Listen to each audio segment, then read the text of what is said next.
धुरंधर विद्वानों के द्वारा, वेद शास्त्र के मर्मज्ञ महापुरुषों के द्वारा यह पवित्र लक्ष्य चंडी महायज्ञ अपनी पूर्णता को प्राप्त होने जा रहा है। कल इस पवित्र कार्यक्रम की पूर्णाहुति होगी और आज इस कथा का, श्री राम कथा महोत्सव का विराम होगा। पूज्य महाराज श्री के आशीर्वचन को हम सभी लोगों ने प्राप्त किया। जिन जिन भक्तों ने, जिन जिन महानुभावों ने अपनी तन मन धन की आहुति इस कार्यक्रम में दी है, जिनके सहयोग से और जिनके सफल प्रयास से आज ये यज्ञ पूर्णता को प्राप्त होने जा रहा है, उन सभी को पूज्य महाराज श्री ने साधुवाद दिया, धन्यवाद दिया, कृतज्ञता ज्ञापन किया। महाराज श्री कह रहे थे कृतज्ञता ज्ञापन तो करना ही पड़ेगा, धन्यवाद देना पड़ेगा। यही हमारे सनातन धर्म का स्वरूप है।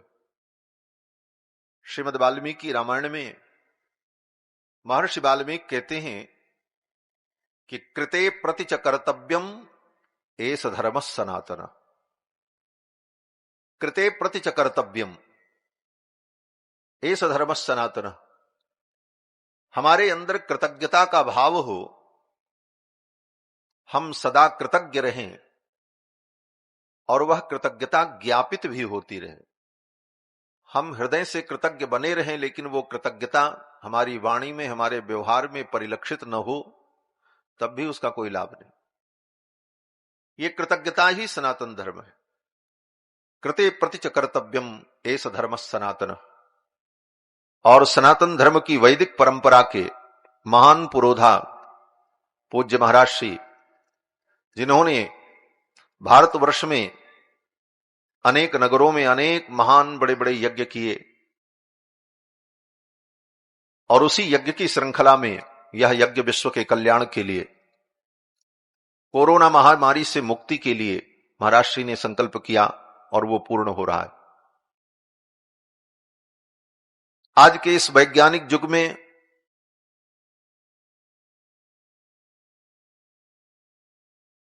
तथाकथित पढ़े लिखे लोग, वैज्ञानिक लोग, उनकी दृष्टि में तो ऐसा लगेगा कि महाराज ऐसा क्या है कि यज्ञ करने से कोरोना समाप्त हो जाएगा। उसके लिए औषधि करो, इंजेक्शन लगाओ, जो दुनिया में सब अभी तक चल ही रहा था, ये करो वो करो। यज्ञ करने से और इस प्रकार के अनुष्ठान से कोरोना समाप्त हो जाएगा, ये उनकी मति में नहीं आता। क्योंकि नास्तिक बुद्धि होने के कारण, लोक परलोक में विश्वास न होने के कारण, अदृष्ट की महिमा को, अदृष्ट शक्ति को न जान पाने के कारण ही उनके मन में ऐसा भाव आता। धर्म ही सबका मूल है। धर्म सारमिदम जगत। श्रीमद् वाल्मीकि रामायण में जानकी जी कहती हैं, धर्म सारमिदम जगत। इस जगत में धर्म ही सार है। और धर्म से जो अदृष्ट उत्पन्न होता है, जिसको हम पुण्य कहते हैं, वो दिखाई नहीं पड़ता, अपना काम करता है। और कोरोना भी अदृष्ट है, किसी को दिखाई नहीं पड़ता। कोरोना का वायरस अदृष्ट है।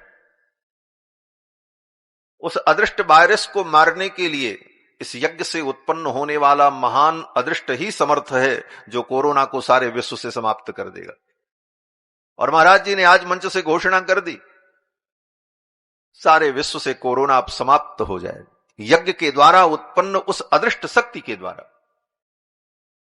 और इसके अलावा जो राजनीति में, समाज में राष्ट्रद्रोही लोग बैठे हुए हैं, जो वायरस बनकर के समाज को विखंडित कर रहे हैं, ऐसे वायरस भी इस यज्ञ के द्वारा समाप्त हो जाएंगे। बस परसों समाप्त हो जाएंगे। 10 के बाद बस, अब 10 परसों है, अब ज्यादा हम नहीं कहेंगे, आप तो समझ रहे हैं। 10 और बस। जो बचे कुचे वायरस हैं वो भी इस 10 में बस हो जाएंगे। उनको भी वश में कर लिया जाएगा। तो बंधुओं, ये बड़ा पवित्र महोत्सव, हम सभी लोग बड़भागी हैं, पुण्य के भागी हैं कि ऐसे पवित्र कार्यक्रम के हम साक्षी बन रहे हैं और इस कार्यक्रम में हम सहभाग करके पुण्य के भागी बन रहे हैं। आज महिला दिवस भी है। महिला दिवस पर भी महाराज श्री ने विविध चर्चा की। एक दिन महिला दिवस मनाने का कोई मतलब नहीं। महिलाओं का सदा सम्मान हो और महिलाओं का सम्मान जिस राष्ट्र में होता है उसी राष्ट्र में देवता निवास करते। यत्र नार्यस्तु पूज्यन्ते रमन्त्रे तत्र देवता। इसीलिए देवता भारत में रहते। देवताओं का आगमन और प्राकट्य भी भारत में ही होता है। यहां तक कि देवताओं के भी देवाधिदेव भगवान भी प्रकट होते हैं तो भारतवर्ष में ही प्रकट होते। क्यों? बोले यह राष्ट्र ही नारी का सम्मान करना जानता। यत्र नार्यस्तु पूज्यन्ते रमन्ते तत्र देवता। इसका प्रमाण क्या है?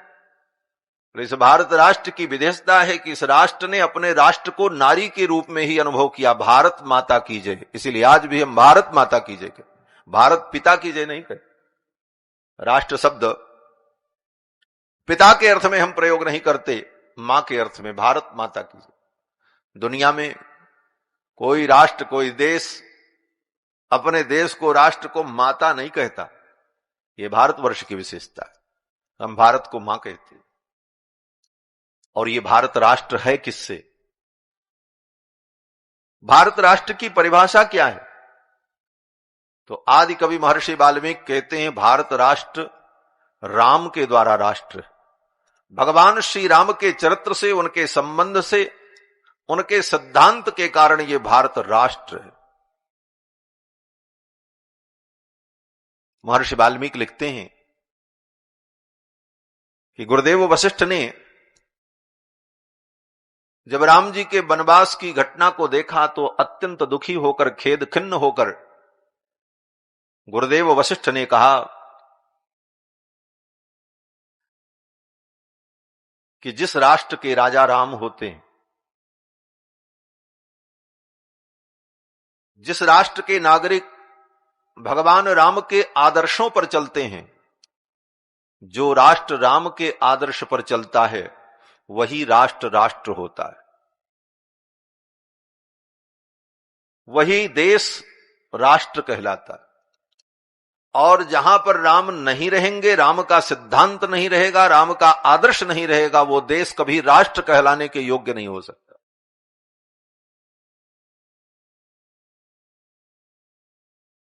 राष्ट्र उसे ही कहते हैं जहां के राजा राम हो। यत्र रामो निवत्स्यसि तद वनम भविता राष्ट्रम। जिस वन में राम जी निवास करेंगे वो वन ही राष्ट्र बन जाएगा। और जिस राष्ट्र को छोड़ करके राम जी चले जाएं, राम का आदर्श जिस राष्ट्र से चला जाए, जिस राष्ट्र से राम का सिद्धांत तो हो जाए, वह राष्ट्र राष्ट्र नहीं हो सकता। ये राष्ट्र की परिभाषा आदि कवि महर्षि वाल्मीकि ने लिखी। आज महिला दिवस है, ऐसा लोग कह रहे हैं, और महिलाओं के सम्मान में विविध कार्यक्रम हो रहे हैं। ये पूरा कार्यक्रम ही महिलाओं पर केंद्रित है। भगवती महादुर्गा की आराधना। ये राम कथा भी क्या है? ये महिला चरित्र है। ये राम कथा ही महिला चरित्र है। महर्षि वाल्मीकि कहते हैं रामायण रामचरित्र नहीं है। कृत्स्नम रामायणम काव्यम सीतायाश्चरितम महत्। ये सीता जी का महान चरित्र, विश्व की सर्वश्रेष्ठ महिला सीता का परम चरित्र है। और विश्व का प्रथम काव्य भी प्रकट हुआ। एक महिला के चरित्र को निष्पक्ष रूप से, पवित्र रूप से समाज में स्थापित करने के लिए ही महर्षि वाल्मीकि ने रामायण की रचना की। और रामायण रचना की प्रेरणा भी भगवान की करुणा रूपी भगवती श्री जानकी के द्वारा वाल्मीकि जी को प्राप्त हुआ। ऐसा दिव्य काव्य श्रीमद् वाल्मीकि रामायण, जिसके माध्यम से हम सभी लोग भगवान की मंगलमयी चर्चा श्रवण कर रहे हैं। कथा तो बहुत है, लेकिन कितनी कथा हम सुनेंगे सुनाएंगे? बोले जितना सुनेंगे सुनाएंगे उतने में ही हम धन्य हो जाएंगे, क्योंकि भगवान की कथा को सुना करके हम इसका पार पा जाएंगे ये तो संभव नहीं। लेकिन इसे सुनाकर, इसे सुन करके हम अपना और सुनने वाले का मंगल जरूर करेंगे, क्योंकि भगवान की कथा विश्व के मंगल के लिए और अपनी वाणी को पवित्र करने के लिए, अपने जीवन को पवित्र करने के लिए। गोस्वामी तुलसीदास जी महाराज कहते हैं, इस कथा को मैंने इसीलिए गाया, निज गिरा पावन करन कारण राम जस तुलसी कहो। निज गिरा पावन करन कारण राम जस तुलसी कहो। निज गिरा पावन करन कारण राम जस तुलसी कहो। रघुबीर चरित अपार बारिज पार कवि कोने लयो। रघुबीर चरित अपार बारिज पार कवि कोने लयो। निज गिरा पावन करन कारण राम जस तुलसी कहो। तुलसी कहो, तुलसी कहो। अपनी वाणी को पवित्र करने के लिए, अपने आप को धन्य करने के लिए, अपने समय को धन्य करने के लिए भगवान के चरित्र का हम गान करते हैं। धन्य घड़ी सोई जब सत्संगा, धन्य जन्म द्विज भगति अभंगा। वो घड़ी धन्य हो जाती है जिस घड़ी में, जिस समय में हम भगवान की पावन चर्चा श्रवण करते हैं, भगवान की लीलाओं को सुनते। कल के प्रसंग में आप सभी लोगों ने श्रवण किया कि मंथरा ने महारानी कैकेयी के मति को फेर दिया, अनेक प्रकार से समझाकर महारानी कैकेयी की मति में मंथरा ने भेद पैदा कर दिया। कैकेयी के मति में अगर मंथरा भेद न पैदा करती तो राम जी को वनवास न होता, और राम जी को वनवास न होता तो विश्व का मंगल न होता। विश्व के मंगल के लिए, विश्व के कल्याण के लिए एक महिला ने ही अपने ऊपर इतना बड़ा कलंक लिया। यह साहस किसी पुरुष के अंदर नहीं था। आज भी लोग, कैकेयी के चरित्र को न जानने वाले लोग महारानी कैकेयी को कितने अपशब्द कहते। स्थिति यहां तक है कि आज कोई व्यक्ति अपनी बेटी का नाम कैकेयी नहीं रखता। कौशल्या तो रखता है, सुमित्रा तो रखता है, कैकेयी नाम नहीं रखता।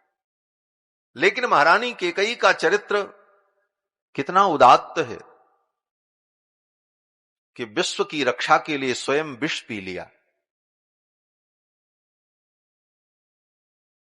जितना अपमान महारानी कैकेयी ने सहा, और किस लिए सहा कि सारे विश्व का कल्याण हो। हमारे पूज्य महाराज श्री बड़ा सुंदर भाव कहते थे कि जब राम जी को राजा बनाने की घोषणा कर दी गई तो भगवान श्री राम सबसे पहले आकर के अपनी मां कैकेयी से कहते, मां, कल पिताजी हमें राजा बनाना चाहते हैं, कल ही पिताजी मेरा राज्याभिषेक कर देंगे।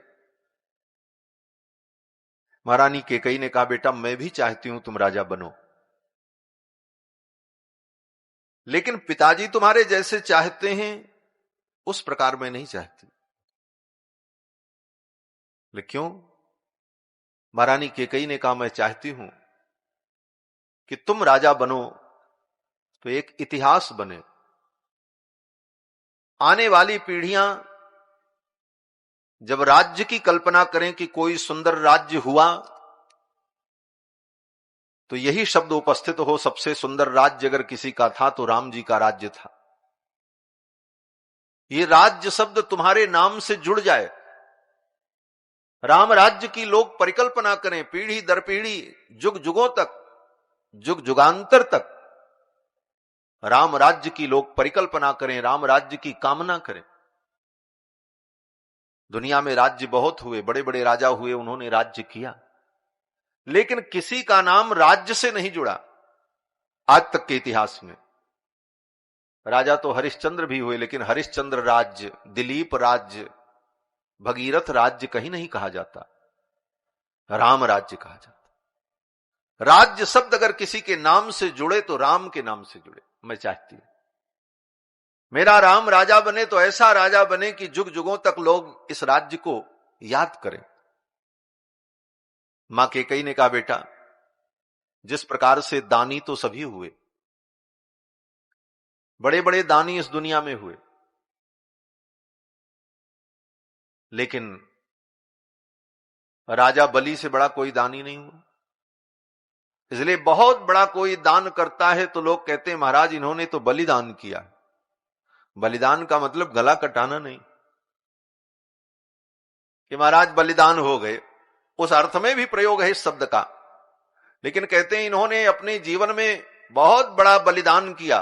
बलिदान का मतलब इतना बड़ा त्याग किया जितना बड़ा त्याग राजा बलि ने किया।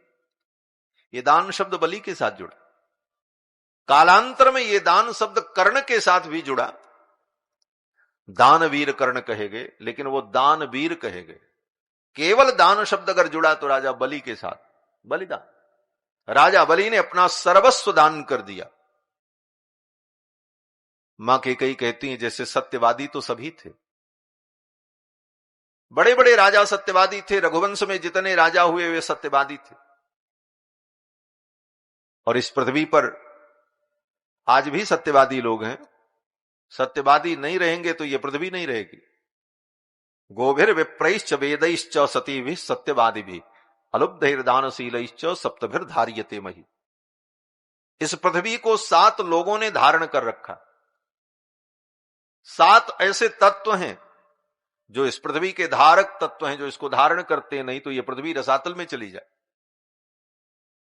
इस पृथ्वी पर इतने पाप कर्म और इतने असत कर्म होते हैं कि उस पाप से, असत कर्म से पृथ्वी रसातल में चली जाए। लेकिन ऐसे धर्मात्मा भी विद्यमान हैं, वो 7 धारक तत्व जो इस पृथ्वी को धारण किए हुए। एक बात समझ लेना, लोग कहते हैं महाराज पुण्य करने से क्या होता, वो पापी तो पाप करके सुखी है। अरे वे पापी इतना पाप करते हैं फिर भी सुखी हैं। और इसका कारण जान लो, दुनिया में पापी और नास्तिक भी जो सुख का अनुभव कर रहे हैं वो पुण्यात्मा धर्मात्माओं के पुण्य से ही कर रहे हैं। इस पृथ्वी पर पुण्यात्मा विद्यमान है, इसलिए उनको भी सुख मिल रहा है। नास्तिकों को, पापियों को भी जो सुख और आनंद कहीं प्राप्त हो रहा है वो उसके अधिकारी नहीं है। लेकिन इस पृथ्वी पर रहने वाले जो पृथ्वी के धारक तत्व धर्मनिष्ठ हैं, उनके धर्म के प्रताप से उन्हें भी सुख मिल जा रहा है। जैसे कहा जाता है कभी कभी गेहूं के साथ घुन भी पिस जाता है, उसी प्रकार धर्मात्मा के साथ रहकर धर्मात्माओं के कारण ही उनको भी यत्किंचित सुख मिल रहा है। तो इस पृथ्वी को धारण करने वाले 7 जो धारक तत्व हैं उसमें गोभिर विप्रैश्च वेदैश्च सतीभिः सत्यवादिभिः, गाय, ब्राह्मण, वेद और सती स्त्री। अभी नारी की महिमा की चर्चा हो रही। पृथ्वी के 7 धारक तत्वों में एक नारी भी, नारी के पातिव्रत से, उसके धर्म से यह पृथ्वी टिकी, नारी के सच्चरित्र से यह पृथ्वी टिकी। तो गोभिर विप्रैश्च वेदैश्च सतीभिः सत्यवादिभिः अलुब्धैर्दानशीलैश्च सप्तभिर्धार्यते महि। इन 7 लोगों के द्वारा पृथ्वी धारण की जाती है, उसमें सत्यवादी भी। तो सत्यवादी भी बहुत हुए, आज भी बहुत से सत्यवादी। लेकिन सत्यवादी की विशेषता अगर जुड़ती है किसी के साथ तो सत्यवादी राजा हरिश्चंद्र। नाम जब सत्यवादी का आता है तो यह विशेष विशेषण महाराज हरिश्चंद्र के ही साथ लगता है। राजा तो बहुत हुए, वो भी सत्य बोलते थे। तो महारानी कैकेयी कहती हैं जैसे सत्यवादी विशेषण हरिश्चंद्र के साथ जुड़ा, दान में सर्वश्रेष्ठ दानी होने का गौरव बलि को प्राप्त हुआ, उसी प्रकार राम मैं चाहती हूं कि तुम ऐसे राजा बनो कि ये राज्य शब्द तुम्हारे नाम से जुड़ जाए, तुम्हारे नाम से राज्य शब्द जुड़े, आने वाली पीढ़ियां इसे याद करें। राम जी ने कहा इसके लिए मुझे क्या करना पड़ेगा? महारानी कैकेयी ने कहा इसके लिए तुमको बन जाना पड़ेगा। मैं चाहती हूं कि तुम बन जाओ। तुम्हारे पिता चाहते हैं राजा बन जाओ और मैं चाहती हूं तुम बन जाओ। ले पिताजी हमें बन नहीं जाने देंगे। मां ने कहा, महारानी कैकेयी ने, कि जब तक वन में नहीं जाओगे, परिस्थितियों का अनुभव नहीं करोगे, प्रजा के बीच में घूमकर उनके दुख को, संकट को समझोगे नहीं, तब तक पूर्ण रूप से प्रजा का हित नहीं कर सकते। राजमहल में पैदा होकर राजमहल के सुख को भोग कर और फिर एक दिन राजमहल में ही गद्दी पर बैठकर सुख भोगने वाले राजा को अपने प्रजा के दुख का ज्ञान नहीं हो सकता। इसलिए राम, मैं चाहती हूं कि तुम वन में जाओ। केवल नगर में रहने वाले लोग ही प्रजा नहीं, वन में रहने वाले वनचर, गिरिचर, पशु पक्षी, अनेक प्रकार की जो कोल भील जातियां हैं, ये सब तुम्हारी प्रजा हैं। इन सब के दुख को, जंगल में रहने वाले ऋषि मुनि महात्माओं की समस्याओं को, उनकी परेशानियों को समझो और उसका निराकरण करो। और ये सब करने के बाद पूरे राज्य को, अपने राष्ट्र को समझकर, इसके पश्चात सबको सुखी करके जब तुम राज सिंहासन पर बैठोगे, तब तुम्हारा राज्य अद्भुत राज्य होगा। आने वाले इतिहास में लोग कल्पना करेंगे राम राज्य जैसा राज्य दुनिया में कोई नहीं। राम जी ने कहा, पिताजी तो हमको वन में जाने ही नहीं देंगे। वो तो एक क्षण अपनी आंखों से हमें ओझल नहीं होने देना चाहते, वो मुझे वन में कैसे भेजेंगे? गुरुदेव विश्वामित्र आए थे लेने के लिए, तो विश्वामित्र जैसे महर्षि को भी मना कर दिया। न रामम ने तुम अर्हसी, मेरे राम को नहीं ले जा सकते। थोड़ा भी डर नहीं लगा, भय नहीं लगा। वो तो बाद में गुरुदेव के समझाने पर उन्होंने विदा किया, लेकिन इस प्रकार मुझे वन में नहीं जाने दे। महारानी कैकेयी ने कहा, बेटा वन में जाने का उपाय तो मैं कर दूंगी, मैं कुछ करूंगी और पिताजी तुम्हें वन में भेजेंगे, तुम्हें जाना पड़ेगा। लेकिन बेटा इसके लिए मुझे दुनिया में कलंक लेना पड़े, और तुम्हारे लिए, तुम्हारी यश और कीर्ति के लिए इस कलंक को मैं सहूंगी। और केवल आज नहीं, जुगों जुगों तक लोग मुझे गालियां देंगे। लेकिन राम, मैं चाहती हूं कि तुम्हारा मंगल हो। तुम्हारे मंगल के लिए, तुम्हारे राज्य की समृद्धि के लिए, तुम्हारे राज्य को इतिहास में अमर करने के लिए मैं समाज में अपनी सामाजिक मृत्यु स्वीकार करने को तैयार हूं, और मैं तुम्हें वन भेजूंगी। इसके लिए मुझे विष पीना पड़ेगा। लेकिन राम, तुम मुझे कभी गलत मत समझना। दुनिया समझे मुझे, दुनिया की परवाह नहीं, तुम मुझे गलत मत समझना। तुम्हारे हृदय में कोई दुर्भाव मेरे प्रति न हो, बाकी दुनिया मुझे क्या कहती इसकी मुझे परवाह नहीं। भगवान श्री राम ने कहा, मां मैं तो सब जानता ही, मैं क्यों दुर्भाव रखूंगा, लेकिन मां आपको इतना बड़ा त्याग मेरे लिए करना होगा। मां ने कहा, बेटा तुम्हारे लिए मैं ये त्याग करूंगा। और इतना बड़ा त्याग महारानी कैकेयी ने भगवान श्री राम के लिए किया। स्वयं कलंक सहन किया, इसलिए दुनिया ने राम जी को गालियां दी, लेकिन भगवान श्री राम ने कभी अपनी मां कैकेयी को गलत नहीं कहा। यहां तक कि भरत जी, जो महारानी कैकेयी के पुत्र हैं, वो अपने मां के हृदय को नहीं समझ पाए। भरत जी ने अनेक कठोर वचन कहे। भरत जी ने तो यहां तक कहा, ऐसा वरदान मांगते समय तुम्हारी जीभ कट करके गिर नहीं गई? बर मांगत मन भई नहीं पीरा, गरी न जीह मुंह परेव न कीरा। तुम्हारे मुंह में कीड़े नहीं पड़ गए? क्या नहीं कहा? कुल कलंकिनी कुलपामसिनी सब कहा। कैकेयी कुलपामसिनी अपनी मां को कहा, लेकिन राम जी ने अपनी मां कैकेयी को कभी कठोर वचन। और अगर कोई कहता है और राम जी सुन लें तो राम जी उस पर कभी प्रसन्न नहीं हो सकते। राम भक्तों नोट कर लेना, राम भक्ति करते हुए अगर जीवन में कभी महारानी कैकेयी की आलोचना की और तुम्हारे हृदय में मां कैकेयी के प्रति दुर्भाव उत्पन्न हो गया तो तुम्हारे भक्ति से राम जी कभी प्रसन्न नहीं हो, कभी नहीं प्रसन्न। भगवान श्री राम कहते हैं, जो व्यक्ति मेरी मां को दोष देगा वो व्यक्ति कौन होगा?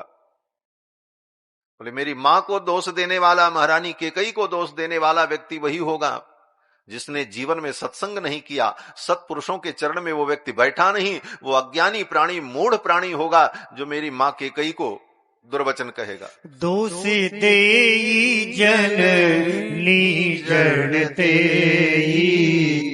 दोष देई जननी जड़ते, जिन गुरु साधु सभा नहीं से, जिन गुरु साधु सभा नहीं से। दोष देई जन, दोष देई जन निजड़ते, जिन गुरु साधु सभा नहीं से, जिन गुरु साधु सभा नहीं से। भगवान श्री राम कहते हैं, दोष दें जननी जड़ते। वो प्राणी जड़ होंगे, मूर्ख होंगे जो मेरी जननी को, मेरी मां कैकेयी को दोष देंगे। उन्होंने गुरु की और संतों की और संत सभा की कभी संगति नहीं की। ऐसे दुर्बुद्धि लोग मेरी मां की निंदा करें। और भगवान श्री राम बोले, भगवान श्री राम तो बार बार अपनी मां की प्रशंसा कर। हम आप किस खेत की मूली हैं महाराज? भगवान के द्वितीय प्राण अगर कोई हैं तो कौन है? बोले लक्ष्मण जी महाराज। वाल्मीकि जी कहते हैं, लक्ष्मणो लक्ष्मी संपन्नः बहि प्राण इवापरः। राम जी के दूसरे प्राण हैं। बहि प्राण, दूसरा प्राण। जैसे मान लो किसी के अंदर एक प्राण हो और एक प्राण बाहर हो। यहां प्राण से तात्पर्य अत्यंत प्रिय से। प्राण का मतलब जिससे जीवन है। जैसे प्राण के बिना जीवन नहीं, ऐसे कोई अत्यंत प्रिय आपका व्यक्ति हो जिसके न रहने पर आपका जीवन न रह सके, वह व्यक्ति प्राण शब्द वाच्य है। उसी के लिए प्राण का प्रयोग होता है। ये तो हमारे प्राण है, अत्यंत प्रिय। किसी को प्राण कहना बहुत सोच समझ करके कहना चाहिए। अर्थात जहां जिसके बिना जीवन का सर्वथा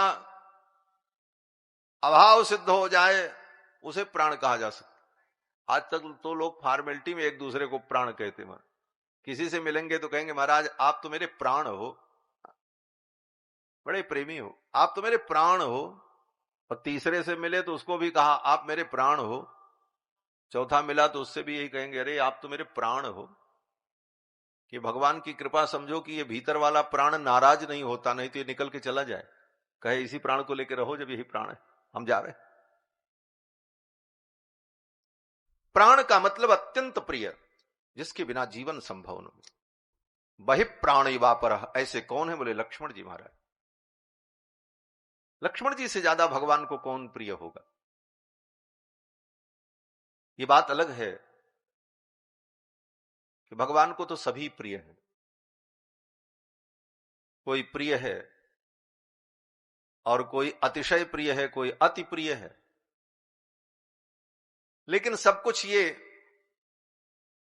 वाणी का विलास है। यथार्थ में भगवान को लक्ष्मण जी अत्यंत प्रिय है। बाकी तो भगवान को सब प्रिय है। समप्रिय सुहृद ब्रह्मन भूतानाम भगवान स्वयं, वेद व्यास जी कहते भगवान के लिए तो सब प्रिय है, लेकिन लक्ष्मण जी अत्यंत प्रिय, प्राण के समान, वही प्राणी वापर।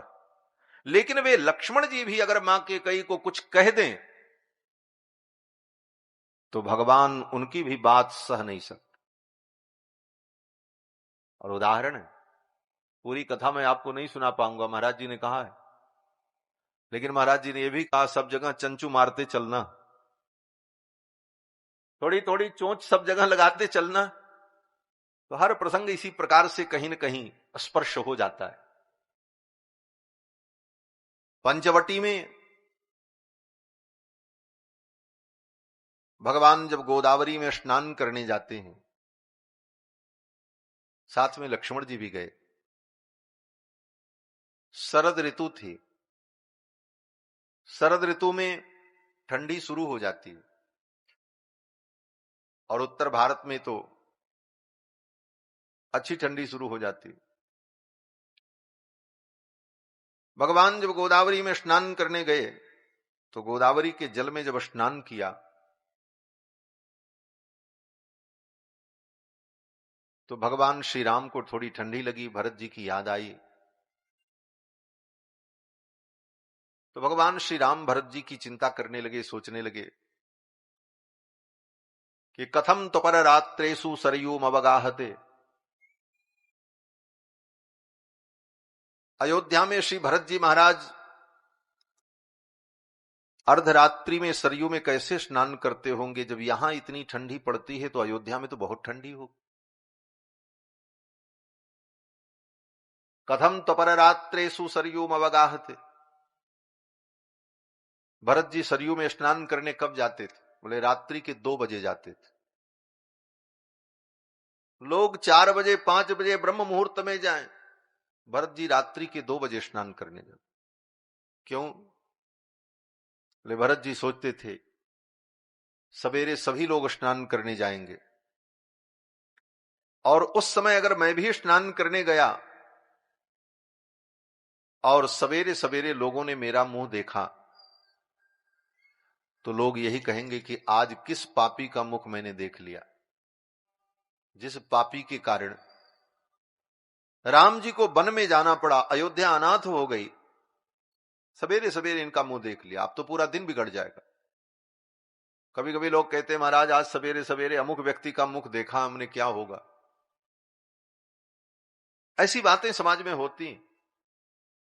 भरत जी ने सोचा कि मैं सवेरे जाऊं स्नान करने और सवेरे सवेरे कोई हमें देखेगा तो उसकी तो यात्रा बिगड़ जाएगी, उसका दिन बिगड़ जाएगा, इसलिए मैं किसी को अपना मुख न दिखाऊं। रात्रि में 2 बजे ही जाकर के स्नान करके चले आते, घाट पर कोई नहीं होता। महर्षि वाल्मीकि कहते हैं कि कथम त्वपर रात्रेषु सरयूम अवगाहते। कैसे नहाते होंगे भरत जी अर्धरात्रि में सरयू जी में? इतना कह करके वाल्मीकि जी तो आगे बढ़ गए।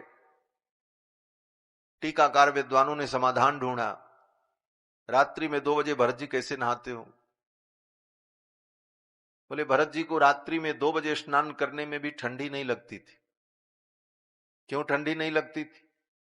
कहते राम जी के वियोग में, राम जी के वियोग के ताप से उनके हृदय में जो ज्वाला जलती रहती थी, उस अग्नि के ताप के कारण उन्हें ठंडी का अनुभव नहीं होता, अपितु उस ठंडी में उतने शीतल जल में स्नान करने पर थोड़ी शांति मिलती थी। यही दुख दाह दहई दिन छाती, भूख न बासर नींद न राती। और भरत जी के नेत्रों से सदा अश्रुपात होता रहता। प्रभु का स्मरण करके भरत जी महाराज स्नान करते समय भी जब रोने लग जाते तो उनके आंखों से जो गरम गरम आंसू निकलते, वो आंसू इतने उष्ण कि उन आंसुओं के संबंध से सरयू का जल भी उष्ण हो जाता था, और रात्रि के 2 बजे भी स्नान करने में उन्हें शीतलता का अनुभव नहीं होता। कथम तपर रात्रेषु सरयू अवगाह। इतना कहते कहते श्री लक्ष्मण जी महाराज भरत जी के गुणों का वर्णन करने लगे, और भरत जी के गुणों का वर्णन करते करते लक्ष्मण जी कह बैठे कि भैया भरत ने संसार के उस लोकोक्ति को झुठला दिया। कौन सी लोकोक्ति? बोले संसार में लोकोक्ति है कि बेटी के अंदर पिता के गुण आते हैं और बेटा के अंदर मां के गुण आते हैं। ये लोकोक्ति है, ऐसा देखा जाता है। लक्ष्मण जी कहते हैं कि दुनिया में तो यही सुना और कहा जाता है कि बेटी में पिता के गुण आते हैं और बेटा में मां के गुण आते हैं, लेकिन भैया भरत ने इस लोकोक्ति को झूठा बना दिया। मां के एक गुण भैया भरत में नहीं आए, पिता के ही सारे सद्गुण भरत में आए। ये लक्ष्मण जी ने कहा वहां पर। अब इस वाक्य में लक्ष्मण जी ने क्या गलत कहा? भरत जी की प्रशंसा कर रहे हैं। किसी की प्रशंसा करने में कभी थोड़ी आलोचना हो जाए तो उस आलोचना का तात्पर्य प्रशंसा में ही माना जाता है। यहां विद्वान लोग बैठे हुए, अगर कहीं शास्त्र में भी किसी एक पक्ष की निंदा होती है तो वह निंदा तात्पर्य नहीं अपितु विधेय स्तोतुम, विधेय की स्तुति में उसका तात्पर्य समझा जाता है। शास्त्र की संगति हम इस प्रकार लगाते हैं। जैसे कितने भागवत के विद्वान कहते हैं कि श्रीमद् भागवत महापुराण में प्राचीन बरही राजा की कथा के माध्यम से श्रौत यज्ञों का बड़ा विरोध किया गया, वहां पर निंदा की। उन श्रौत यज्ञ करने वाले राजा को नारद जी ने भय दिखाया, बोले साहब पशु तुमको मारेंगे, ये सब काम बंद करो। इस प्रसंग को लोग कहते हैं महाराज ये तो सब गलत है, भागवत में लिखा है, इसकी निंदा है। बोले निंदा नहीं, भागवत कथा सुनाई किसको जा रही? बोले सुखदेव राजा परीक्षित को। और राजा परीक्षित अब यज्ञ करने की स्थिति में नहीं है, अब वो सोम याग और अश्वमेध नहीं करेंगे।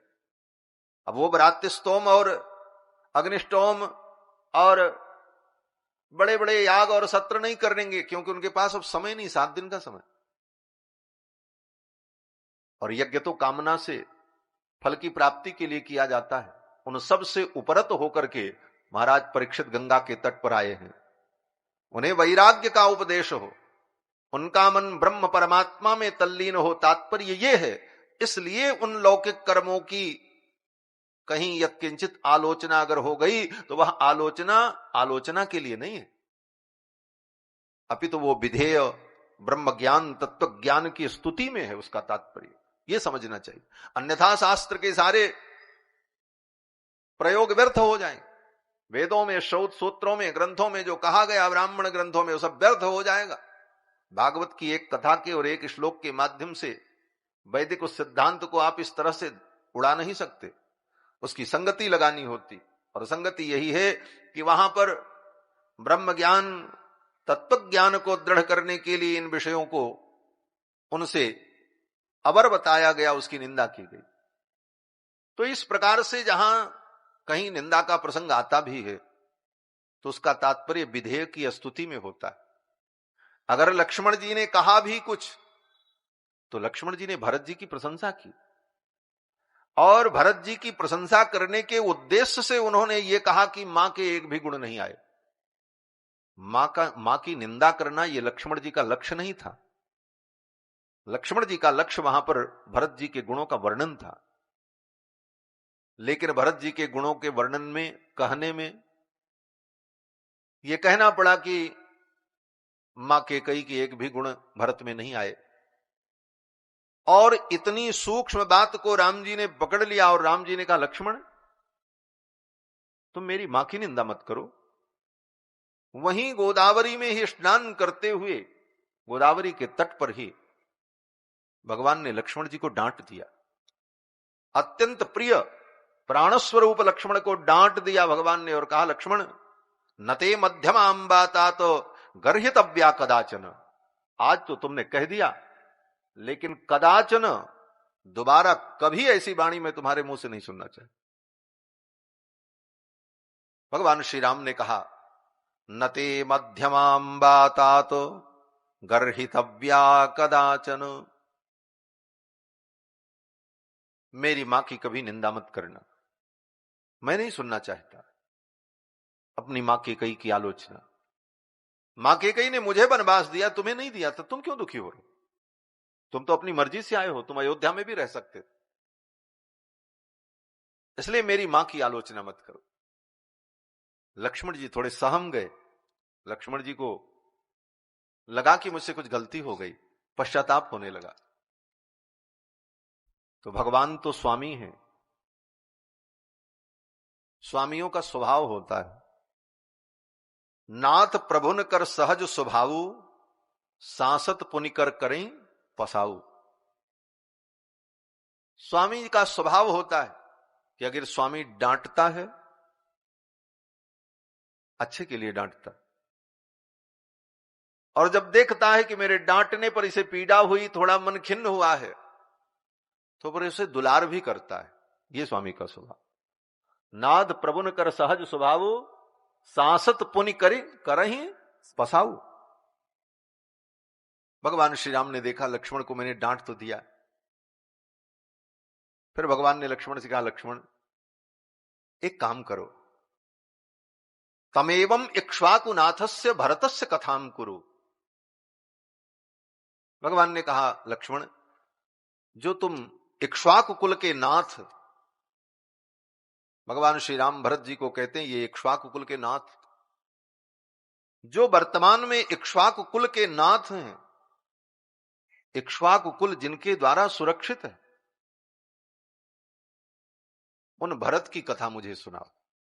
तमेवं इक्ष्वाकुनाथस्य भरतस्य कथाम कुरु, मेरे भरत की कथा मुझे सुनाओ, मैं सुनना चाहता।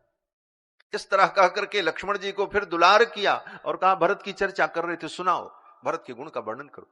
लेकिन बीच में भरत जी के गुणों का वर्णन करते करते लक्ष्मण जी ने कह दिया कि मां के एक भी गुण भरत में नहीं आए। ये बात राम जी को बुरी लग गई, इतनी साधारण सी बात, और इस बात पर डांट दिया। नते मध्यमां बातात गर्हितव्या कदाचन। इस प्रसंग से यही उपदेश है कि मां कैकेयी के चरित्र पर कभी संदेह नहीं कर। महारानी कैकेयी ने विष पिया है, महाराज विष पी करके राम जी को राम बना दिया। ये नारी की महिमा। भारत की एक नारी ने इतना बड़ा त्याग किया है, तब राम को दुनिया ने जाना है।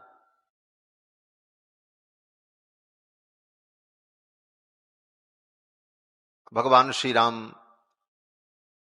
वन में गए, जो भी घटना हुई है, इस घटना से जो विष निकला उसको मां कैकेयी ने पिया। गोस्वामी तुलसीदास जी महाराज कहते हैं कि राम वन गमन एक समुद्र मंथन है। ये राम वन गमन एक समुद्र मंथन है। बोले समुद्र मंथन क्यों हुआ था? बोले अमृत के लिए। और ये समुद्र मंथन किसके लिए हो रहा? बोले ये भी अमृत के लिए, लेकिन कौन सा अमृत? बोले राम प्रेमामृत के लिए। वो तो अमृत के लिए मंथन हुआ जो साधारण अमृत था, लेकिन ये राम वनगमन रूपी जो समुद्र मंथन है, जिसमें भरत समुद्र बनते हैं और राम जी का विरह ही मंतराचल पर्वत बनता है, इस समुद्र मंथन से क्या प्रकट करना है राम जी को?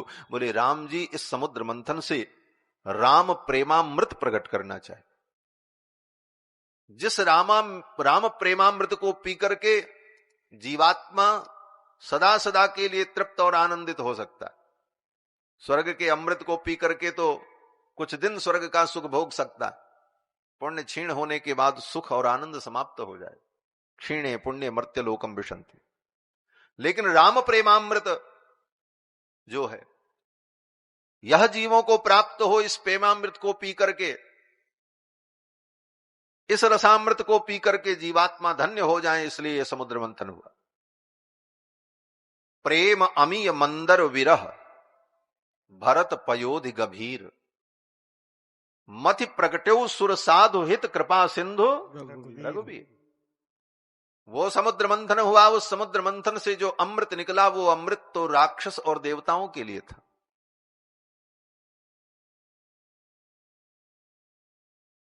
और ये अमृत जो प्रकट करना चाहते हैं भगवान, ये सुर और साधु के लिए, देवताओं के लिए और संतों के लिए, भगवत भक्तों के लिए।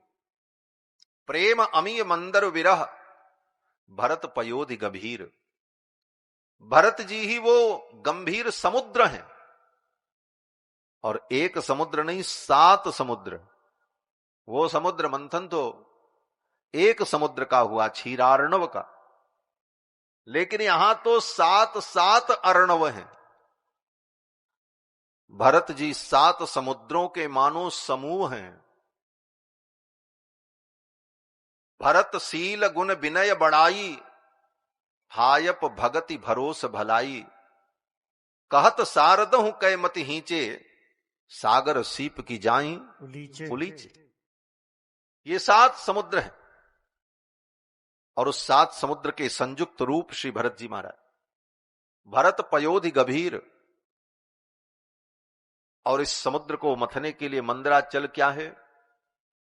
बोले रघुवर बिरह।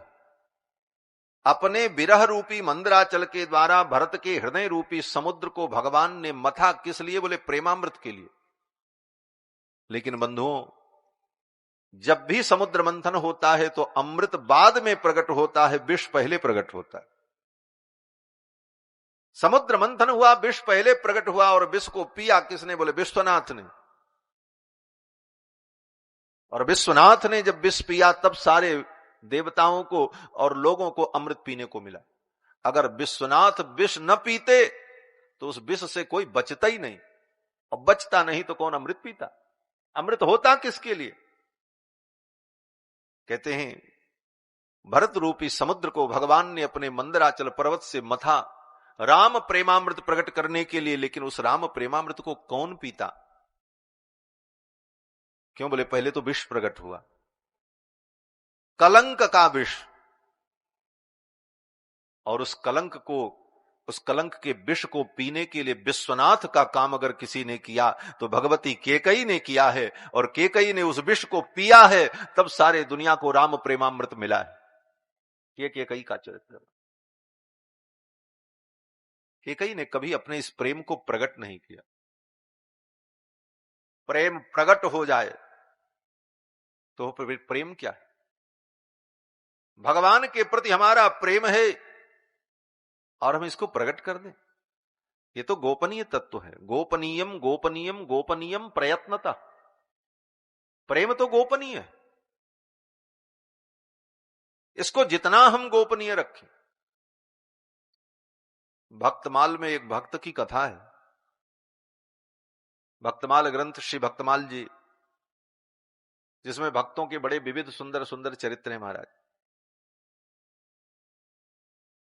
और उन भक्तों के चरित्र को सुनकर भक्ति की प्रेरणा मिलती है। भक्तों का भी चरित्र सुनना चाहिए। भगवान का चरित्र सुनकर के आश्चर्य तो होता है, लेकिन प्रेरणा उतनी नहीं होती। राम जी ने समुद्र पर पुल बांध दिया, रावण को मार दिया, अमुक काम कर दिया। सुन करके मन को लगता है कोई बहुत बड़ा काम थोड़ी किया, वो तो भगवान है, भगवान तो कुछ भी कर सकते हैं। कर दिया तो कर दिया, इसमें कौन सी बड़ी आश्चर्य की बात? जो सारी दुनिया को बना सकता है, जो रावण को पैदा कर सकता है, मार भी सकता। सब बातें ठीक, लेकिन जब हम भक्तों के चरित्र को सुनते हैं तब हमें अनुभव होता है, इन्हीं परिस्थितियों में, इसी वातावरण में, इन्हीं संसाधनों के बीच में रहकर और जीवन के अनेक झंझावातों को सहन करते हुए उन भक्तों ने भगवान की भक्ति कैसे की और उस भक्ति का परिणाम उनके जीवन में कितना दिव्य अद्भुत हुआ, ये प्रेरणा हमें मिलती है कि हम भी ऐसा कर सकते हैं। इसलिए भक्तों का चरित्र महत्वपूर्ण। श्री भक्तमाल ग्रंथ में वर्णन करते हैं कि एक राजा था,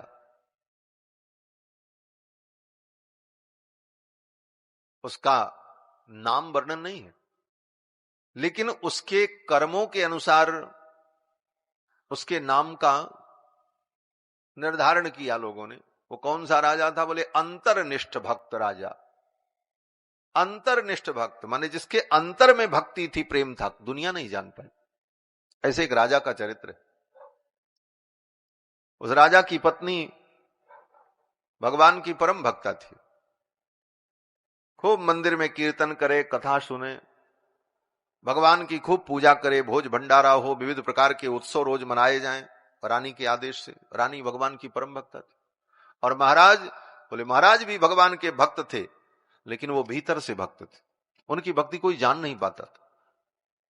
रानी को लगता था कि महाराज भगवान के भक्त नहीं है, ये तो नास्तिक। लेकिन महाराज कभी रानी के किसी कार्य का विरोध नहीं करते। रानी कहती महाराज हमें ठाकुर जी का फाग महोत्सव करना। बोले ठीक है, बढ़िया है, हो, आदेश दे देते, तैयारी होती, उत्सव होता। आके महाराज भी आकर के बैठ जाते, उत्सव को देखते, प्रसाद लेते, चले जाते। उनके इस व्यवहार से उस रानी को लगता कि इनके अंदर भक्ति नहीं है, लेकिन मेरी भक्ति का ये विरोध भी नहीं करते। बड़ा उहापोह था उस रानी को। अपने पति को जीवन भर वो समझ नहीं पाई कि ये भक्त हैं कि अभक्त हैं। कहीं इनके व्यवहार में भक्ति का कहीं विरोध भी नहीं दिखता, और कोई ऐसी घटना भी नहीं दिखती जिससे हम कहें कि ये भक्त हैं। ऐसा विलक्षण वो राजा, और भगवान का परम भक्त। अंतरनिष्ठ कृपाल इक परम धर्म नाहिन तुझी। अंतरनिष्ठ कृपाल इक परम धर्म नाहिन तुझी। हरि सुमिरन हरि ध्यान आन काहू न जनावे। हरि सुमिरन हरि ध्यान आन काहू न जनावे। अलग न इह विधि रहे अंगना में मरम न पावे। अलग न यही विधि रहे अंगना में मरम न जावे। निद्रा बस सो भूप बदन ते नाम उचारो। निद्रा बस सो भूप बदन ते नाम उचार्यो। रानी पति पर रीज बहुत बसुता पर बार्यो। रानी पति पर रीज बहुत बसुता पर बार्यो। ऋषि राज सुच कहो नारी सो आन भक्त कुंजी। ऋषि राज सोच कहो नारी सो आन भक्त मेरी कुंजी। अंतरनिष्ठ कृपाल इक परम धर्म नाहिन तुझी। अंतरनिष्ठ कृपाल इक परम धर्म नाहिन तुझी। हाँ परम धर्म नाहिन तुझी। हाँ परम धर्म नाहिन तुझी। वो अंतरनिष्ठ भक्त था, कभी अपनी भक्ति को प्रकट नहीं होने दी। महारानी कभी समझ नहीं पाई। एक दिन महाराज सोए थे, महारानी भी सोई थी। सपने में उनके मुख से भगवान का नाम निकल गया, सोते सोते।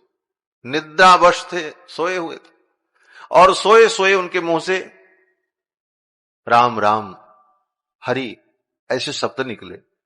बगल में सोई हुई रानी ने सुना, अरे आज पहली बार मैं अपने पति के मुख से नाम सुन रही हूं भगवान। बड़ी खुश हुई। दूसरे दिन सवेरे रानी ने बहुत बड़ा महोत्सव मनाया, खूब धन लुटाया। राजा ने पूछा, आज ये जो उत्सव आप कर रहे हैं, इस उत्सव का प्रयोजन क्या है? तो रानी ने कहा, महाराज आज मैंने पहली बार रात्रि में आपके मुख से भगवान का नाम सुना। सोए सोए निद्रा में आप राम राम कह रहे थे। पहली बार आपके मुख से भगवान का नाम सुनकर मुझे बड़ी प्रसन्नता हुई। इस प्रसन्नता में यह उत्सव हो रहा। राजा ने कहा, सोए में राम राम मैंने कहा और आपने सुना? रानी ने कहा, हाँ महाराज मैंने सुना, मुझे बहुत अच्छा लगा। बड़े मधुर स्वर में आप राम राम ऐसा कह रहे थे। इतना सुनते ही तो राजा मूर्छित होकर के गिर पड़ा। राजा की मृत्यु हो। क्यों मृत्यु हो गई? कहते हैं राजा ने मन में विचार किया, उसे पीड़ा हुई, मेरे प्रेम को दुनिया जान गई, मैं भगवान का प्रेमी हूं, भगवान से प्रेम करता हूं, इसको लोग जान गए, अब तो मेरा प्रेम व्यर्थ हो। प्रेम को तो गोपनीय रखना चाहिए। और इस प्रेम को दुनिया जान गई तो मेरी प्रेम साधना भक्ति मानो छूट गई। इस दुख में राजा ने अपने शरीर को छोड़ दिया। यह कथा है। तो प्रेम तो जितना गोपनीय हो उतना ही वो प्रेम शुद्ध और पवित्र होता है। महारानी कैकेयी के हृदय में भगवान के प्रति जो प्रेम है, उस प्रेम को दुनिया जान नहीं पाई, और कभी महारानी कैकेयी ने उसे जानने भी नहीं दिया। कोई ऐसा व्यवहार नहीं किया जिससे लोग समझ सकें कि महारानी कैकेयी के हृदय में राम जी के प्रति कितना प्रेम। लोग गालियां ही देते रहे।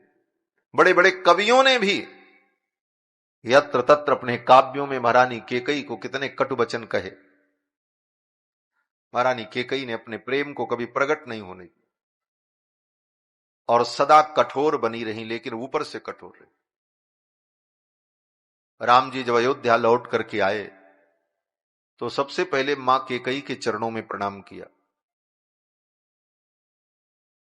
सबसे पहले महारानी कैकेयी के पास गए और उनके चरणों में जाकर के प्रणाम किया और कहते हैं कि तात स्नेह भरत महिमा पौरुषम वायुसूनो सख्यम चापि प्लवग नृपते क्वापि सौमित्र भक्ति सीता सत्यम निज भुज पलम वैरिणाम वैरभावम ज्ञात सर्वम तव चरणयोः मातुरेश प्रभावः।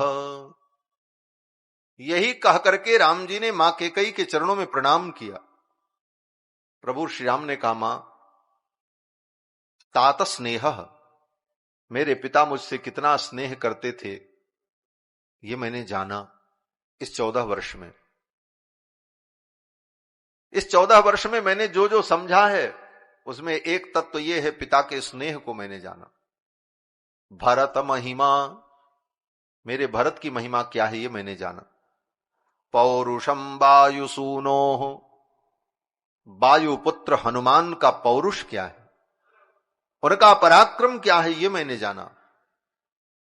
अगर मेरा वनवास न होता तो हनुमान मुझे कहां मिलता। सख्यम चाप प्लवग नृपते, वानरों के राजा सुग्रीव की मित्रता मुझे मिली इस 14 वर्ष में। सुग्रीव जैसे मित्र मिले। क्वापि सौमित्र भक्ति, सुमित्रा के पुत्र लक्ष्मण की भक्ति, उनका प्रेम और लक्ष्मण की सेवा, इसका मैंने अनुभव किया 14 वर्षों में। सीता सत्यम, मेरी सीता की पवित्रता और पातिव्रत और सत्य क्या है ये मैं जीवन में न जान पाता, लेकिन 14 वर्ष के वनवास में मुझे सीता के सत्य पर दृढ़ विश्वास हुआ। पहले भी विश्वास था, लेकिन ये वन में लीला न होती, सीता जी रावण के यहां न जाती और आने पर उनकी अग्नि परीक्षा न होती, तो सीता की सत्यता और शुद्धता जगत में कैसे ख्यापित होती।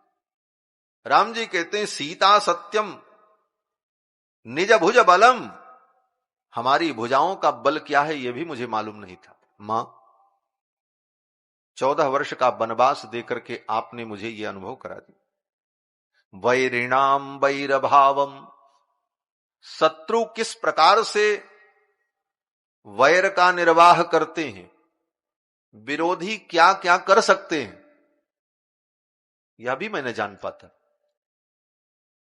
ज्ञात सर्वम, ये सब कुछ मैंने जाना है 14 वर्ष। ये अपनी उपलब्धि बता रहे हैं राम जी। मां 14 वर्ष के लिए आपने मुझे वन में भेजा, तो इसमें हमें उपलब्धि क्या मिली। दूसरा व्यक्ति तो आता तो मां से कहता, ऐसे तो पहले मां के पास जाता ही नहीं जिस मां ने वनवास दिया, और जाता भी तो यही कहता, मां क्या दुख हमने सहे महाराज, 3 दिन तक तो भोजन नहीं मिला, पानी पी के रहना पड़ा। सीता का हरण हुआ, बन बन भटके रोए, लक्ष्मण को शक्ति लगी, कभी भोजन मिला कभी नहीं मिला, कभी वर्षा में भीजना पड़ा, मशक और दंश काटते रहे, यही सब सुना था। लेकिन राम जी कहते मां इस 14 वर्ष में मुझे बहुत उपलब्धियां प्राप्त हुई। ये सब उपलब्धियां हैं। तात स्नेह भरत महिमा पौरुषम वायु सूनो सख्यम चापि प्लवग नृपते क्वापि सौमित्र भक्ति सीता सत्यम निज भुज बलम वैरिणाम वैरभावम ज्ञात सर्वम तव चरणयो मातुरेश प्रभाव। मां ये सब आपके चरणों का प्रभाव, आपके चरणों की कृपा है। अगर आप मुझे वन भेजती तो ये सब कुछ मुझे न प्राप्त हो। वो मां केकई, ऐसा केकई का अत्यंत उदात्त चरित्र है। मंथरा की क्या गति जो महारानी केकई की मति को फेर दे। हाँ, ये सब भगवान और मां केकई के, मां बेटे के आपस की मिली भगत का परिणाम। मंथरा तो केवल निमित्त बनती है, मां बेटे ने मिलकर के ही योजना बना ली। मंथरा तो केवल निमित्त बनी कि मंथरा ने केकई की मति को फेर दिया। मंथरा क्या मति फेरेगी केकई? केकई इतनी बुद्धिमान, बुद्धिमती। इनके बुद्धि कौशल, युद्ध कौशल, कला कौशल और सौंदर्य, इन सारे गुणों पर रीझ करके ही तो महाराज ने इनसे विवाह किया महारानी केकई से। महारानी केकई से विवाह करने का कोई प्रयोजन नहीं था। महारानी केकई के पिता कोई संबंध लेकर के नहीं आए थे कि आप मेरी बेटी से ब्याह कर लो, बाकी तो संबंध आए थे। और न कोई ऐसा स्वयंवर था केकई का जिस स्वयंवर में दशरथ जी महाराज जाते और इनका वर्ण हो जाता, ऐसा भी कुछ नहीं था। और दशरथ जी महाराज को विवाह करने की कोई इच्छा भी नहीं थी ऐसी। लेकिन महारानी केकई के बुद्धि को, इनके शौर्य को, इनके पराक्रम को, इनकी योग्यता को, इनके सौंदर्य को देखकर दशरथ जी महाराज ने स्वयं विवाह का प्रस्ताव किया था। एक बार दशरथ जी महाराज घूमते घूमते केकई देश पहुंचे। केकई देश के महाराज ने इनका बड़ा दिव्य स्वागत किया।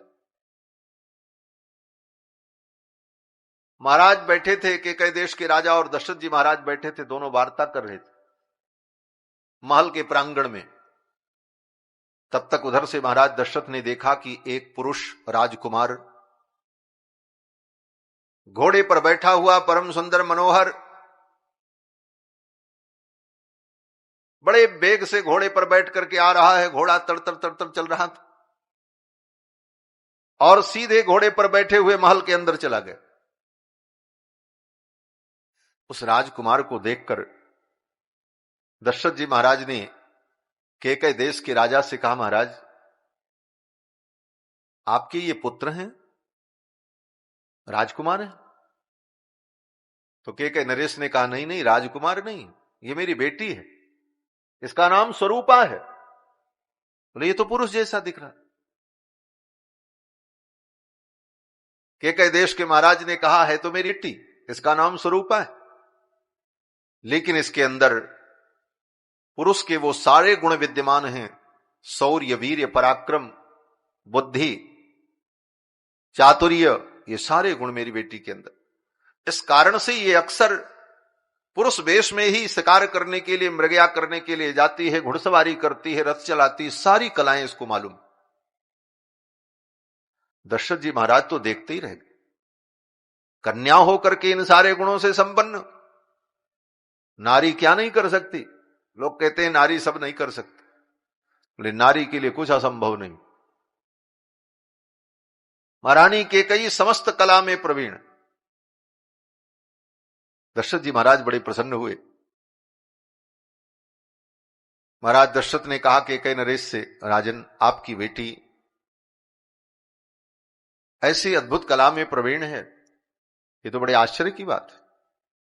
केकई नरेश ने कहा, महाराज अगर आप कहो तो मैं एक कला और बताऊं, तब आपको आश्चर्य होगा कि मेरी बेटी के गुण कितने अद्भुत और दिव्य हैं, जो कला बड़े बड़े वीर पुरुष में, बड़े बड़े क्षत्रियों में भी नहीं होती। दशरथ जी महाराज को बड़ा कुतूहल हुआ। महाराज कैकेयी नरेश ने कहा आप मेरे साथ चलो। दशरथ जी को लेकर के महल के छत पर गए। महल के छत के बगल में, महल से सटी हुई प्राचीर के पास में ही एक नारियल का बड़ा विशाल पेड़ था। महाराज कैकेयी नरेश ने कहा राजन, अब मैं अपनी बेटी को बुलाता हूं और कहता हूं कि इस पेड़ के माध्यम से तुम उतर करके नीचे चली जाओ। सीढ़ी से जाने की जरूरत नहीं, कूदने की जरूरत नहीं, पेड़ के सहारे चली जाओ। दशरथ जी ने सोचा पेड़ के सहारे कोई व्यक्ति उतर करके नीचे कैसे जाएगा, और वह पेड़ भी महल की छत से कुछ दूरी पर था। महाराज कैकेयी नरेश ने अपनी बेटी स्वरूपा जी को बुलाया, जिनको बाद में कैकेयी कैकेयी हम लोग कहते हैं। कैकेयी उनका असली नाम नहीं, वो कैकेयी देश की है इसलिए कैकेयी नाम उनका स्वरूपा जी है। पद्म पुराण में उनका नाम स्वरूपा ही। स्वरूपा जी आई पुरुष वेश में तलवार लिए हुए। महाराज कैकेयी नरेश ने कहा बेटी इस वृक्ष के माध्यम से नीचे उतर करके तुम जाओ, महाराज तुम्हारी कला देखना चाहते।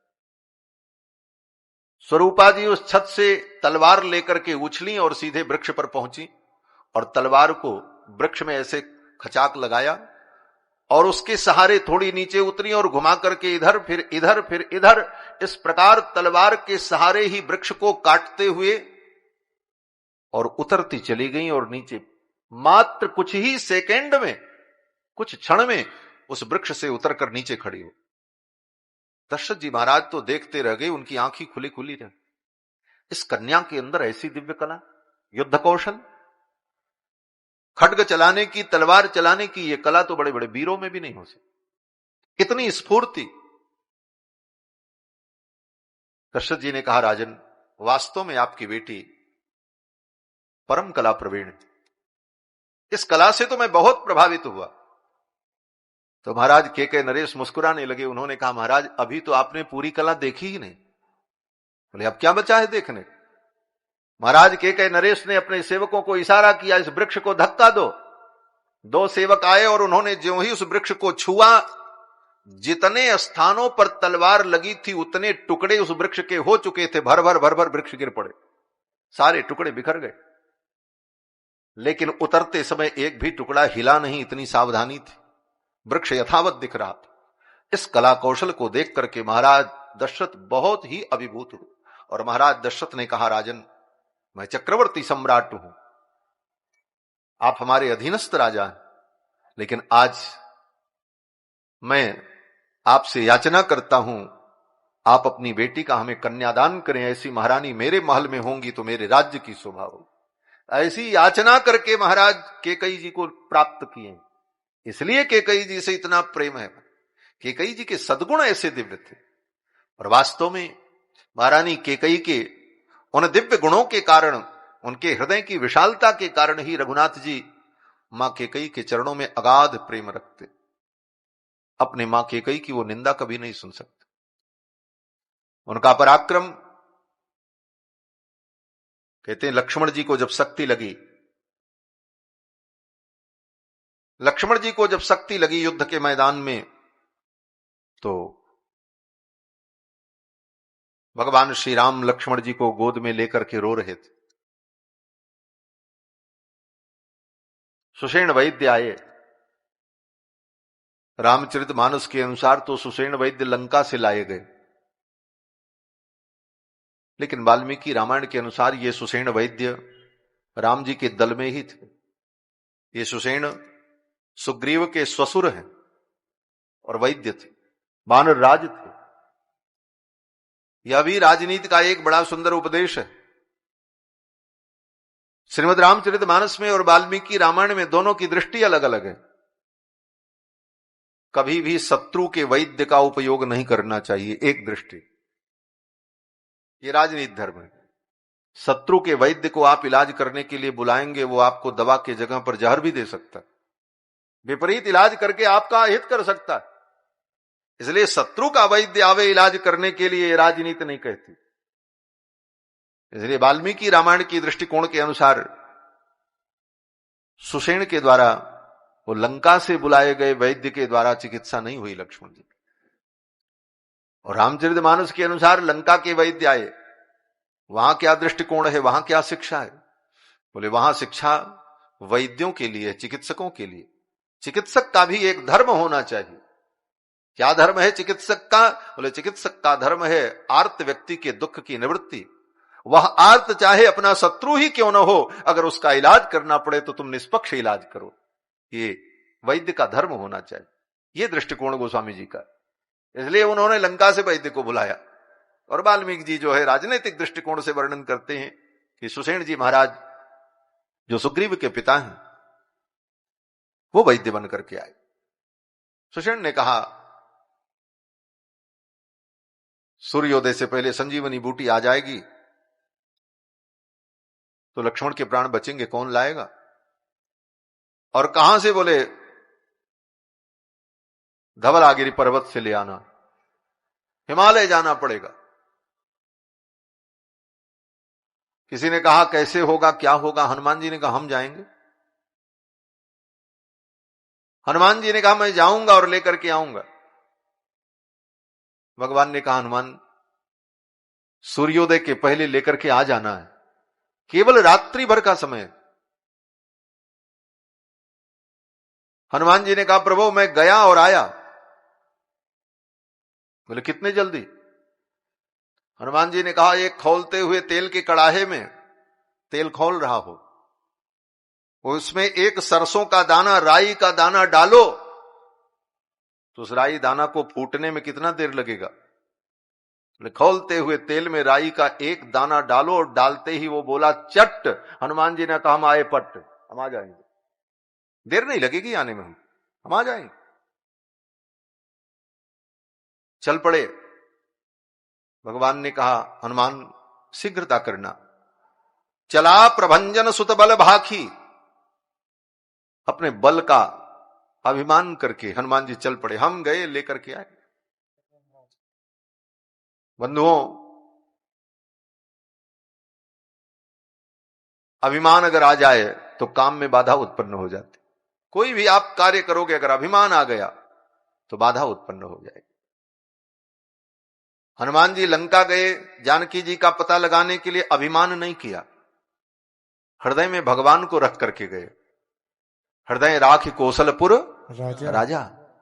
परिणाम क्या हुआ? बोले एक भी बाधा नहीं आई, और जितनी बाधाएं आई स्वतः दूर होती रही। कहीं कोई बाधा नहीं लंका में, साफ करके हनुमान जी चले आए। जितना काम किया सब काम अच्छा ही हुआ, और अगर कुछ किया भी फिर भी लोगों ने अच्छा ही कहा। लंका जाते समय हनुमान जी ने सिंहिका को मारा, लंकिनी को मारा, अशोक वाटिका में पहुंचे, जिस वृक्ष के नीचे जानकी जी बैठी ऊपर बैठे हैं, मुद्रिका को ऊपर से गिरा दिया। विचार करो तो ये सब अनुचित कार्य ही था। क्यों? बोले करने का ढंग अनुचित था।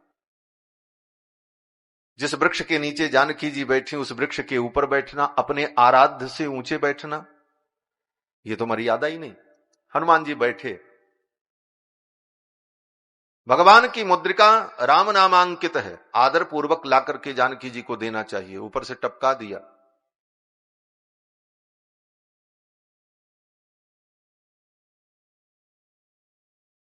और इसके बाद रावण आया। रावण ने जानकी जी को बहुत कटु वचन कहे और हनुमान जी सुनते रहे।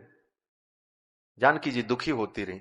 रावण के जाने के बाद हनुमान जी ने आकर के राम कथा सुना करके उनके दुख को दूर किया। ठीक है, राजनैतिक दृष्टि से अच्छी बात है, रावण आया उस समय हनुमान जी को छिपे रहना ही ठीक था, नहीं तो भेद खुल जाता। लेकिन एक दृष्टि यह भी है कि कोई व्यक्ति धर्मात्मा दुख प्राप्त कर रहा हो और आप उसे देखो, शक्ति होते हुए, सामर्थ्य होते हुए उसका निराकरण न करो, तो यह भी अनुचित है। और हनुमान जी के अंदर इतना सामर्थ्य था, रावण उनका क्या कर सकता है? स्वयं हनुमान जी कहते हैं न रावण सहस्त्रम में युद्धे प्रतिबलम भवेत, एक रावण नहीं 1000 रावण आ जाए तो मेरा कुछ नहीं कर सकता। लंका चलते समय यही कहा था हनुमान जी ने, जयत्यति बलो रामो लक्ष्मणश्च महाबलः राजा जयत सुग्रीवो राघवेणाभिपालितः दासोहम कौशलेन्द्रस्य रामस्याक्लिष्ट कर्मणः हनुमान शत्रु सैन्यानाम निहंता मारुतात्मज। न रावण सहस्त्रम में युद्धे प्रतिबलम भवेत शिलाभिस्तु प्रहरतः पादपैश्च सहस्रशः अर्दयित्वा पुरीं लंकाम अभिवाद्य च मैथिलीं समृद्धार्थः गमिष्यामि मिस्ताम सर्वरक्षसाम। हनुमान जी कहते हैं मिसताम सर्वरक्षसाम, लंका के समस्त राक्षसों को मसल करके और जानकी का दर्शन करके अपने कार्य में सफल होकर के मैं जाऊंगा। रावण उनका क्या बिगाड़ सकता था? रावण जानकी को कटुवचन कह रहा, उसी समय हनुमान जी आते और मारते, एक ठूंसा रावण का दांत टूट जाता, बतीसी गिर जाती, लेकिन हनुमान जी सुनते रहे। फिर भी अच्छा ही था, हनुमान जी ने कुछ गलत नहीं। अशोक वाटिका में जाकर अशोक वाटिका उजाड़ दी, फल खाई स्तर तो रही लागा। पूरी राम कथा आज हो जाएगी इसी में, सब कहीं से कुछ कहीं से कुछ, जो जो प्रसंग और सब एक दूसरे से जुड़े प्रसंग। फल खाया, वृक्षों को तोड़ दिया। फल खाया अच्छी बात है, वृक्ष तोड़ना कहां का धर्म। आज के संसार के नास्तिक प्राणी भी कहते हैं हरे वृक्षों को मत काटो मत तोड़ो। वृक्ष और प्रकृति की सुरक्षा ये आज भी लोग अनिवार्य मानते हैं। तो उन वृक्षों का क्या अपराध था? उन हरे वृक्षों को क्यों तोड़ा? उन वृक्षों की क्या गलती थी? हरे वृक्षों का छेदन करना अनावश्यक अकारण, यज्ञ के लिए काटा जाए तब तो ठीक है। यज्ञ में तो पीपल का भी वृक्ष काटा जा सकता है, जो पीपल ब्रह्म वृक्ष है, यज्ञ के लिए उसका छेदन किया जा सकता, क्योंकि यज्ञ के लिए ही सारी सृष्टि, वो अलग विषय। लेकिन हरे वृक्षों को काटना धर्म नहीं। हनुमान जी ने सब तोड़ दिया, फल खाय स्तर तो रही लागा। एक महात्मा ने कहा इसका समाधान हमको मालूम है। हमने कहा क्या मालूम है? बोले हनुमान जी ने सोचा ये लंका बड़ी गजब नगरी है। क्यों? बोले यहां फलहार पर रोक है और मांसाहार पर कोई रोक नहीं। रावण ने कहा फलहार कोई नहीं करेगा हमारे यहां कोई फलाहारी नहीं रहेगा, कोई व्रत नहीं करेगा, मांस खाओ कोई बात नहीं, भैंसा खाओ, सुअर खाओ, गधा खाओ। इसको खाने पर छूट थी और फल खाने पर रोक लगा रखी थी रावण ने। अशोक वाटिका पे चप्पे चप्पे पर आदमी लगे थे, कोई एक फल न तोड़ने पाओ। तो हनुमान जी ने सोचा जिस देश में फल की कोई उपयोगिता ही नहीं, तो ये बेचारे वृक्ष रह करके क्या करेंगे, इनको भी तोड़ ही डालो, इनका कोई उपयोग नहीं है यहां पर। क्यों? बोले यहां कोई फल खाने वाले हैं नहीं। लेकिन फिर भी हनुमान जी को कोई दोष नहीं। लंका जला दी, कितने लोग जल गए? लंका जली तो कितने बच्चे जले, कितने बूढ़े जले, कितने बीमार जल करके मर गए, निकल नहीं पाए। कितने पशु पक्षी हाथी घोड़े जल गए। बोले उन सब ने क्या अपराध किया था? अपराध तो रावण ने किया था। अगर रावण ने तुम्हारी पूंछ में आग लगाई तो तुम रावण की मूंछ में आग लगा देते, अच्छी बात थी। लेकिन उनने क्या किया था? यहां तक कि उन राक्षसियों के गर्भ में जो बालक थे, जो अभी पैदा ही नहीं हुए थे, उनने क्या अपराध किया था? चले से महाधुन गर्जस भारे, परिणाम क्या हुआ? बोले उनके गर्भ स्राव हो गए, भ्रूण हत्या हो गई। लेकिन इसके बाद भी हनुमान जी महाराज ने सब कुछ किया, कहीं कोई बाधा नहीं, क्योंकि हृदय में राम जी थे, कहीं अभिमान नहीं था। और तो और हनुमान जी महाराज लंका में जब जानकी जी को ढूंढने लगे, कहां मिलेंगी? मंदिर मंदिर प्रतिकर शोधा, एक एक घर में गए, देखा नहीं था जानकी जी को। जानकी जी कौन है, कैसे पहचाने? आज के जैसी व्यवस्था भी नहीं थी कि राम जी कोई फोटो दिखा देते, देखो यही उनका चित्र है, ऐसी है। कुछ लक्षण बताए थे राम जी ने। बोले क्या? बोले मेरी सीता के शरीर से पद्म की गंध आती है, वो पद्म गंधा है क्योंकि वो पद्मा है। पद्म प्रिय पद्म दलायताक्षी, भगवती महालक्ष्मी का स्वरूप है। हनुमान जी लंका में पहुंचे, तो हनुमान जी ने सोचा स्त्री को ढूंढना तो कहां जाएं, बोले स्त्रियों के बीच में ही स्त्री मिल सकती है। इसलिए रावण के अंतःपुर में जाकर के हनुमान जी ढूंढने लगे।